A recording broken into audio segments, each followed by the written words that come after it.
10.3, taking square roots with variables. A reminder, when you multiply like bases, add the powers. What does that mean? X to the third times x to the third. The base is x and it's the same. X raised to the 3 means write out 3 of them. The second x to the 3 means write out 3 more. So if you have 3 plus 3, you have 6. We add those powers. 3 plus 3 gives us x to the 6th.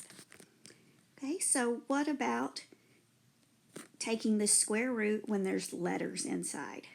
What does the square root mean? It means what times itself equals what's inside. So the square root of x to the 6th equals x to the 3rd. Why? Because x to the 3rd times another x to the 3rd equals x raised to the 6th, because you add the powers. 3 plus 3 equals 6. Okay, what about the square root of x to the 8? That would equal x to the 4. Why? Because x to the 4 times another x to the 4 would be x to the 8, because 4 plus 4 equals 8. So how can we figure out what the exponent will be? Just take half of the power when finding the square root of an exponent. So what's the square root of x raised to the 10? Half of 10 equals 5. Okay, so let's check. Does x to the 5 times x to the 5 equal x to the 10? Yes, because 5 plus 5 is 10. Okay, so what about a fraction? Just take the square root of both the top and bottom.